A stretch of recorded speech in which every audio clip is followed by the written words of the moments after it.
In the book, you also critique CPUSA for its inability to like fully grasp with the realities of settler colonialism, and that creating this vacuum, along with state repression, for the new left to come in. But the new left sort of had some eclecticism, so to speak. Mhm. Um, why do you think the old left, so to speak, was really unable to grasp with settler colonialism, class collaboration? Um, and why was the new left eclectic about those matters, so to speak? Well, with regard to the former, uh, unraveling the United States is not easy because, number one, not only were there so many poor Europeans who crossed the Atlantic and did well, which creates a basis for opportunism, a basis for overlooking, believe it or not, genocide against Native Americans, for example.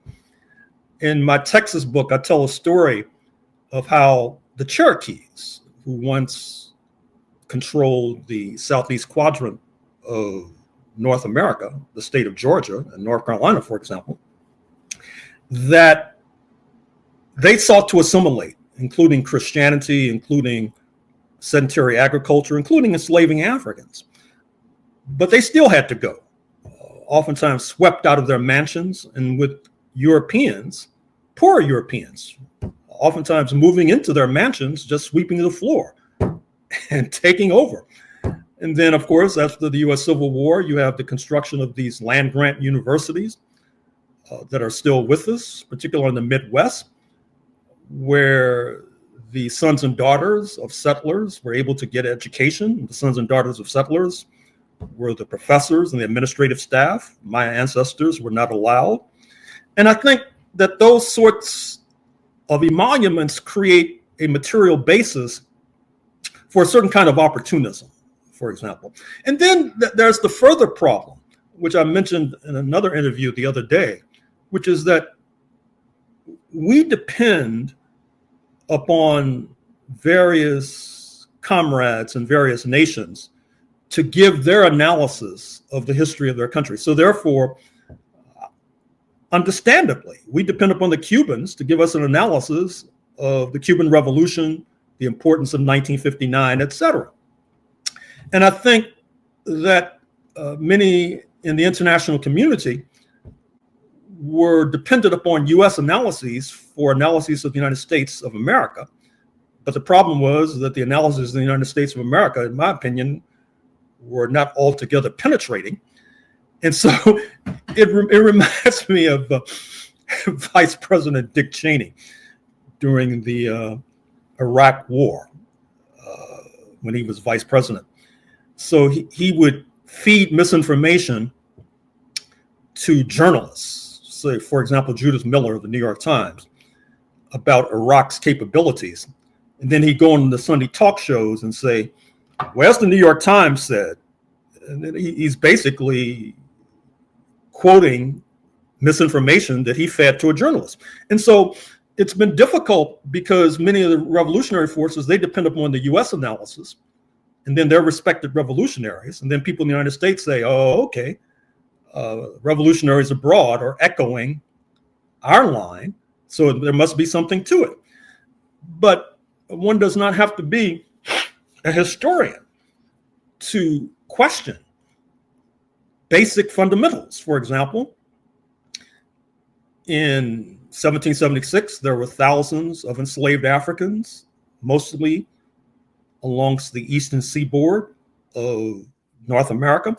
By 1861, there were millions, and it becomes difficult to mount this hypothesis, this thesis that 1776 was the seedbed of abolitionism, because if the number of enslaved Africans goes from the thousands to the millions, and you call that abolitionism, I'd hate to see what a pro-slavery project would look like. Likewise, in 1776, as noted, the settlers occupying the eastern seaboard by 1861 had moved all the way to the Pacific, uprooting the Mexican population, not to mention countless Native American nations poised to cross the Pacific, which will be the subject of a future book of mine, and seized Hawaii, an independent kingdom for example, the 50th and presumed final state.